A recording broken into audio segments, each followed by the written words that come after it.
ओम शांति। आज मीठे मीठे श्री बाबा ब्रह्मा के तन द्वारा कहते हैं, मीठे मीठे बच्चे, अब मुझे निराकार रूप में याद करने का अभ्यास पक्का करो। अब मैं आत्मा, तुम आत्माओं का बाप हूँ। मैं भी हूँ आत्मा ही, लेकिन मैं परिधि परिस्थान में रहने वाला हूँ, इसलिए मुझे परमात्मा कहते हैं। तुम भी परिधि परिस्थान में रहने वाली, लेकिन तुम अभी यहाँ हो, इसलिए तुमको आत्मा ही कहा जाता है। अब मैं परमात्मा तुम आत्माओं को इस सृष्टि के आदि मध्य अंत का राज समझाने आया हूँ, क्योंकि इस समय सभी मनुष्य आत्माएं के मन में ये प्रश्न है ना कि अब दुनिया का क्या होगा, मेरा क्या होगा। इसलिए बाबा हमें ऐसे ही समय पर आके हमें सृष्टि का ज्ञान देते हैं कि बच्चे, अब कलयुग बदल सत्युग आने वाला है, इसलिए ज्यादा सोच विचार नहीं करो। अब सत्युग के लिए कमाई करो, सत्युग की दुनिया में जाने के लिए तैयार हो जाओ। बाबा हमें आकर सृष्टि के आदि मध्य अंत का ज्ञान समझाते हैं।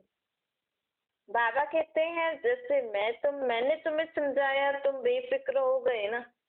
अब तो प्रश्न नहीं है ना, अब मेरा क्या होगा, मैं कैसे आगे बढ़ूंगा, क्या होगा, ये सब प्रश्न समाप्त हो गए ना, क्योंकि बाबा ने हमें सर्व प्रश्नों का उत्तर दे ही दिया है। बाबा कहते हैं, मैं ही परमात्मा हूँ, मेरे पास शरीर नहीं है और मेरा नाम है शिव। मैं पतित पावन हूँ। पतित पावन परमात्मा को कहा जाता है। अब मैं तुम बच्चों को सृष्टि के आदि मध्य अंत का राज समझा रहा हूँ। आत्माएं यहाँ पाठ बजाने आती हैं। अब पाठ बजाते बजाते आत्माओं में शक्ति नहीं है, गुण नहीं है, समझ नहीं है, तो परमात्मा अब हमें ये सब पे देने आए हैं। क्या? ज्ञान, गुण, शक्ति। बाबा कहते हैं, देखो अब बच्चों के लिए नई दुनिया की स्थापना करने के लिए मुझे आना पड़ता है। अब ये सृष्टि पे रहने लायक नहीं है ना। भारत में कितना कचरा हो गया है। अब ऐसी कचरे वाली दुनिया में स्वर्ग कहाँ से होगा, देवी देवताएं कहाँ से आएंगे। कहते हैं ना, जब दिवाली के समय सफाइयाँ क्यों करते हैं भाई, और देवी देवताओं का जन्मदिन या त्योहार मना रहे हैं तो घर की साफ सफाई नहीं कर रहे हैं, लेकिन खास दिवाली के समय श्री लक्ष्मी का आह्वान करने से पहले लोग सब साफ सफाइयाँ करते हैं। क्यों? क्योंकि अब चैतन्य में लक्ष्मी नारायण का राज्य आने वाला है, तो परमात्मा पूरी सृष्टि की साफ सफाई कर रहे हैं। हम बच्चों को ही निमित्त बनाया है। बाबा कहते हैं, खास ये नेचुरल क्लैमिटीज, मतलब नेचर ही निमित्त बनता है। नेचर ही पूरी सृष्टि की साफ सफाई करने के लिए निमित्त बनेगा, लेकिन फिर भी शक्ति तो चाहिए ना, वो तो परमात्मा ही देंगी ना। चाहे नेचर को भी है, बस कहते हैं कुदरती आपदाएं, लेकिन फिर भी परमात्मा की जरूरत तो चाहिए ही सही। क्योंकि परमात्मा ने जब सत्य की दुनिया की स्थापना की थी, हम बच्चों द्वारा कराई थी, तब इस पूरी सृष्टि की साफ सफाई हुई थी। जब चैतन्य में श्री लक्ष्मी श्री नारायण का राज्य आया था, तो सोचो ये पूरी सृष्टि साफ होगी, न सिर्फ भारत। इसके यादगार में लोग दिवाली से पहले घरों की साफ सफाई करते हैं। तो देखो कहाँ की बात कहाँ आ गई। अब परम पिता परमात्मा हमें ये सब बातें बताने आए हैं कि हर त्योहार, हर जो आप रीति रस्म कर रहे हो, उसका आध्यात्मिक रहस्य। अब जो मैं आया हूँ, मैं जो कर्तव्य कर रहा हूँ ना, मेरे ही कर्तव्यों का गायन भक्ति मार्ग में होता है। अब मैं फिर से वैसे कर्तव्य करने आया हूँ। शिव की जयंती मनाते हैं, लेकिन समझ नहीं है कि शिव बाबा करते क्या हैं आकर। शिव की जयंती क्यों मनाते हैं, शिवरात्रि क्यों मनाते हैं। शिव बाबा आकर इस दुनिया को बदलाते हैं। घोर अंधियारी रात में आते हैं बाबा, और इस दुनिया को घोर अंधियारे से दूर कर रोशनी में ले जाते हैं। कौन सी रोशनी देते हैं बाबा हमें? ज्ञान की रोशनी। ज्ञान की रोशनी से को प्राप्त करके आत्माएं सुख का जीवन जीती हैं। जब अज्ञानता हो जाती है तो दुख हो जाता है, और दुख के समय लोग फिर भटकते रहते हैं ना। तो भटकना कब होता है? अंधेरे में होता है। देखो, सब चीजें कोरिलेटेड है। अपन को बाबा कहते हैं दुख के समय तुम भटकते रहते हो ना, कहाँ हमें कोई सहारा मिल जाए। तो मतलब दुख आया, मतलब हमें अज्ञानता के कारण दुख आया, हमें समझ नहीं है अभी, तो हमें दुख हुआ, हम भटक रहे हैं, इसीलिए इसको घोर अंधियारा, अंधियारी वाली दुनिया कहते हैं। ऐसे दिख तो सब कुछ रहा है, सूर्य भी आ रहे हैं, लाइट भी आ रही है, लेकिन अंधियारा क्यों कहते हैं? क्योंकि मनुष्य आत्मा की समझ खत्म हो जाती है, तो वो भटकते रहते हैं, उनको समझ में नहीं आता है कोई बात। तो बाबा हमें ये ज्ञान की रोशनी देने आएंगे। जब हमें ज्ञान की रोशनी मिलती है आत्माओं को, तो जीवन में सुख हो जाता है। बाबा कहते हैं मैं हूं ही ज्ञान का सागर, मेरे पास ज्ञान ही है। मैं कोई तुम्हारे ऊपर आशीर्वाद नहीं करूंगा कि तुम सुखी हो जाओ, शांत हो जाओ, पवित्र हो जाओ। मैं तो तुम्हें ज्ञान देता हूँ, समझ देता हूँ कि तुम सुखी कैसे रह सकते हो, तुम शांत कैसे रह सकते हो, तुम सदा खुश कैसे रह सकते हो, सदा पवित्र कैसे रह सकते हो। हर प्रकार का ज्ञान बाबा में है। चाहे दुनिया में आज बड़ी से बड़ी कोई नॉलेज है, बड़ी से बड़ी टेक्नोलॉजी है, परमात्मा को हर चीज के बारे में पता है। आप किसी भी फील्ड के हो, कोई भी कार्य कर रहे हो, चाहे घर का कर रहे हो, चाहे ऑफिस का कर रहे हो, चाहे धंधा कर रहे हो, चाहे पढ़ाई कर रहे हो, बाबा को याद करके करोगे ना, तो आपको उस हर बात, हर जो भी आप कार्य कर रहे हो, उसकी यथार्थ नॉलेज, समझ बाबा आपको और अच्छे से दे देंगे। इसीलिए कहते हैं आप बाबा का बनने के बाद जब भी कोई काम करते हो ना, तो पहले पहले बाबा को याद किया करो, उसके बाद कर्म करना शुरू किया करो। बीच बीच में अटेंशन रखना कि मैं बाबा के साथ हूँ। फिर जब काम पूरा हो जाते हैं तो बाबा को थैंक यू बोल के फिर फिनिश आउट करना। दो कितना, एक सेकेंड ही तो लगता है ना। बाबा चलो हम ये काम कर रहे हैं, आप भी चलिए। बाबा हम ऑफिस जा रहे हैं, बाबा हम बच्चों को संभाल रहे हैं, बाबा बच्चों को पढ़ा रहे हैं, बाबा मैं पढ़ रही हूँ, चलो हम पढ़ाई करते हैं। तो ऐसे ऐसे करके हमें हर कर्म करने से पहले बाबा को याद करना है, और कर्म करने के बाद बाबा को थैंक यू बोलना। तो आप देखो, अगर आप झाड़ू भी निकालोगे बाबा को याद करके निकालोगे ना, तो भी उसमें कुछ आपको नवीनता नजर आएगी। आपको भले ही समझने में नहीं आया, लेकिन और जो लोग आपको देखेंगे ना, उनको कुछ ना कुछ ऑब्जर्व जरूर होता है आपसे। भले आप साधारण काम ही क्यों न करो, क्योंकि परमात्मा में हर प्रकार की समझ है जो हमें नहीं है। अभी हमें भी थी, हम भी उस ज्ञान के सागर बाप के बच्चे हैं ना, हमें हमारे अंदर भी सब प्रकार का ज्ञान था, पर अब नहीं है। अब फिर से हमें अपनी आत्मा में ज्ञान गुण शक्तियों से संपन्न बनना है। बाबा इस पुरुषोत्तम संगम मास युग में ही आकर हमें इतना ऊंचे ऊंचा ज्ञान देकर देवी देवता बनाते। देवी देवता, देखो शब्द से क्या समझ में आ रहा है?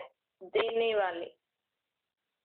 देवी मतलब देने वाले, देवता मतलब देने वाले। तो हम देवी देवताओं से लोग क्या मांगते हैं? सुख, शांति। हर देवी देवताओं का अलग अलग, जिस शक्ति चाहिए तो फलानी देवी, फलानी देवी, फलानी देवी। धन चाहिए तो लक्ष्मी देवी। लक्ष्मी के पास ऐसे नहीं बोलेंगे मेरे को बच्चा दे दो, मेरे को पास करा दो, ऐसे बोलेंगे नहीं। मनुष्य आत्मा ने उसको जो भी प्राप्ति चाहिए ना, उस प्राप्ति के अलग अलग रूपों से भगवान को याद करते हैं। हाँ भाई, दुर्गा देवी शक्ति चाहिए तो दुर्गा को, फिर उसके हाथों में ऐसे शस्त्र वगैरह दे दिए। पढ़ाई चाहिए तो फिर सरस्वती देवी, फिर उसके हाथ में बेंजो और वगैरह वगैरह दे दिए। ब्रह्मा के हाथ में शास्त्र दे दिए, शास्त्रों का ज्यादा ज्ञान लेना हो तो ब्रह्मा को याद करो। तो ऐसे मनुष्य आत्मा ने अपनी प्राप्ति के लिए अलग अलग देव देवियों के रूप बना दिए, और उनसे लोग मांगते हैं, है ना। लेकिन कभी ये सोचा कि इनको देने वाले कौन? इनको देने वाला परमात्मा। तो क्यों ना हम अब डायरेक्ट एक से कनेक्शन जोड़े, तो हमें इतने सारे देवी देवताओं के आगे हाथ फैलाना नहीं पड़ेगा। हम डायरेक्ट अब, और वो तो मेरा बाप है, नहीं, देवी देवताएं तो चलो जो भी आत्माएं होंगी वो मेरे भाई होंगे, मेरे से बड़े भाई होंगे, और उनका इस ड्रामा में बड़ा पार्ट होगा क्योंकि उनके पास शक्ति है। लेकिन ये तो मेरा बाप ही है, परमात्मा। इनसे तो मैं सहज ही सब कुछ प्राप्त कर सकता हूँ बिना मेहनत से। देखो, माँ बाप से प्राप्ति सहज हो सकती है ना बच्चों को। अगर भाई बहनों से वही चीज लेंगे तो थोड़ा रिक्वेस्ट करना पड़ेगा, थोड़ा उनको भी कुछ देना पड़ेगा या कुछ मनाना पड़ेगा। और माँ बाप से हक से बोला जाता है। तो बाबा कहते हैं अभी तक तो तुम देवी देवता या अलग अलग जो भी आपने गुरु बना के रखे, वो भी तो आपके बड़े भाई है ना। फिर उनके आगे आपको सर झुकाना पड़ता था, थोड़े पैसे रख दो, ये भी तो रिश्वत हुई ना। बल हम तो कहते हैं हम भगवान के मंदिर गुरुद्वारे में या फलाने गुरु के पास पैसे दे रहे हैं, पर ये भी तो रिश्वत हुई। आप तो भगवान देवी देवताओं को भी रिश्वत देते हो कि आप मुझे पास करा देना, मैं आपको इतने रुपए का प्रसाद चढ़ाऊंगी या चढ़ाऊंगा। फलाने गुरु से मेरी मन्नत पूरी हो जाएगी तो मैं गुरु को ये दूंगी। तो ये भी रॉयल रूप ऑफ रिश्वत हो गई ना। आपने तो भगवान देवी देवताओं को भी ऐसे रॉयल रूप में मतलब देना कर दिया। तो बाबा कहते हैं अब मेरे को तो तुम्हें कुछ देना ही नहीं, मैं तो तुमसे कुछ भी नहीं ले रहा हूँ। मैं तो सिर्फ क्या कह रहा हूँ, अपने को आत्मा समझो और मुझे निराकार रूप में याद करो, और मुझसे ना कोई संबंध जोड़ो। बाबा को अब हमारा सच्ची दिल का प्यार चाहिए। जितना हम परमात्मा से ट्रुथ रहेंगे, सच्चे रहेंगे, उनको किसी न किसी संबंध से अपने में अपने साथ बांध के रखेंगे, उतना उतना बाबा की सर्व शक्तियां गुण हमारी हो जाएंगी। जो हम लोग और देवी देवताओं के रूप में उनसे मांगते थे, उनके नाम का व्रत रखते थे, उनसे प्राप्ति करने के लिए लोग ठंडे ठंडे पानी से ठंड में भी नहाते, उनसे प्राप्ति करने के लिए लोग उनके मंदिरों में दूर दूर पैदल पैदल जाते हैं, इतनी मेहनत करते थे। वो सब कुछ हमें सहज अब कैसे प्राप्त हो रहा है? बाप से। और वो कब प्राप्त होगा? जब हमें निश्चय होगा कि बरोबर मैं आत्मा हूँ और वो मेरा बाप है। तो वो तो मेरा बाप है ना, बाप से मांगना थोड़ी होता है।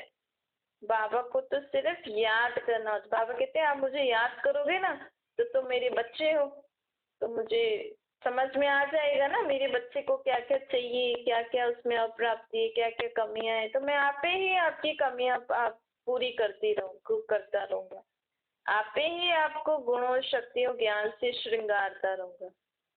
देखो, आज आप अपने बच्चे को देखो तो चेक करते हो ना, भाई मेरे बच्चे के पास अच्छे से सब चीजें हैं, सब अच्छे से यूज करने आ रही हैं, उसको और कुछ जरूरत है? तो कई बार होता है ना, बच्चा बिना मांगे कुछ मांगता नहीं है हमसे, लेकिन माँ बाप को लगता है नहीं इसको इसकी जरूरत पड़ सकती है। तो ऐसे ही अगर हम रोज सुबह को उठ के बाबा को याद करेंगे ना, चलो सुबह को नहीं तो लेकिन सुबह को जरूरी है। क्यों? क्योंकि सुबह उठते हैं फिर हम अपनी दिनचर्या में जाते हैं।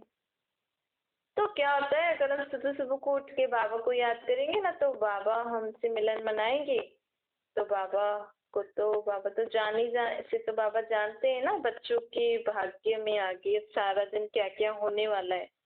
तो क्या होता है, सुबह सुबह को बाबा हमारे में वो शक्तियां भर देते हैं, हमारे में वो गुण भर देते हैं, हमारे में वो समझ भर देते हैं जो हमें सारा दिन काम आने वाली है। हमें नहीं पता कि मैं सुबह उठ के जाऊंगी कहीं कुछ काम करूंगी तो क्या होगा। कुछ अच्छा भी हो सकता है, कुछ बुरा भी हो सकता है, नहीं? लेकिन बाबा को तो सब पता लग जाता है ना। अगर जो बच्चा बाबा से रोज ऐसे मिलन मनाता है तो रोज सुबह सुबह को बाबा अपने बच्चों को देख के समझ जाते हैं, भाई बच्चे को आज सारे दिन में ये जरूरत पड़ सकती है। तो बाबा है ना, हमारी आत्मा में वो शक्तियां गुण ज्ञान उसी समय भर देते। तो सुबह सुबह को हमने बाबा से गुड मॉर्निंग करके हमने दिन शुरू किया, उसका फल हमें क्या मिलता है? अगर सारे दिन में ऐसी कोई बात आनी भी होगी तो बाबा ने तो पहले से ही हमारी आत्मा में शक्ति गुण समझ भर दी है और वो काम में आ जाती है।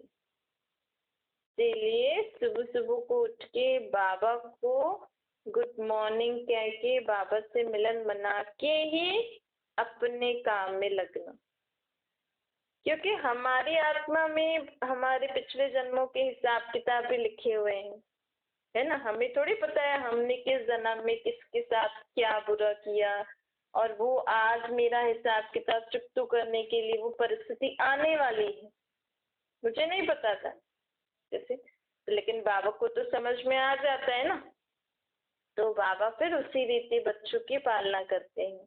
जैसे तो आत्मा की पालना परमात्मा करते हैं ना, देह की तो देखो हम देह को भी तो खिलाते पिलाते हैं ना भाई। माँ को पता होता है ना मेरा बच्चा अभी स्कूल जाएगा या खेलेगा करेगा तो फिर उसको टाइम नहीं मिलेगा, इसलिए पहले से उसको ये बना के दो। आज ठंड बहुत है तो पहले से ही बच्चों को अच्छे से गर्म कपड़े पहना दो, फिर सारा दिन खेलेगा या कहीं जाएगा तो ठंड ना लग जाए। माँ बाप को पता लग जाता है ना, बाप को अपने हिसाब से उसकी जो रिस्पॉन्सिबिलिटी है वो पता लग जाती है, बच्चों के लिए क्या करना है सारा दिन या घर के लिए क्या करना है। तो ऐसे ही बाबा हमारी किसकी पालना करते हैं? आत्मा की। इसीलिए बाबा कहते हैं रोज सुबह को उठ के मेरे को याद करके ही उठना, ताकि मैं तुम्हारे अंदर पहले से ही शक्तियां भर दूं। और बीच बीच में भी जितना हो सके बाप को याद करते रहना, तो मदद मिलती रहेगी। कई बार हम कहते हैं बाबा मैं आपको इतना याद करती हूँ, आप फिर भी मेरी मदद नहीं करते। औरों की तो करते हो, मेरी क्यों नहीं करते? क्योंकि बाबा तो अगर हमने एक बार सच्चे दिल से बाबा कहा ना, तो बाबा हमारी 1000 बार मदद करने के लिए तैयार है। लेकिन क्या होता है कई कई बात ऐसी ऐसी बातें आती है ना, तो हमारा जो मन और बुद्धि होता है ना वो और ही बातों में व्यस्त हो जाता है। मन विचार करेगा, बुद्धि अलग अलग रीति से निर्णय करने में लग जाएगी। बाबा से हमारा कनेक्शन ही नहीं जुड़ पा रहा है।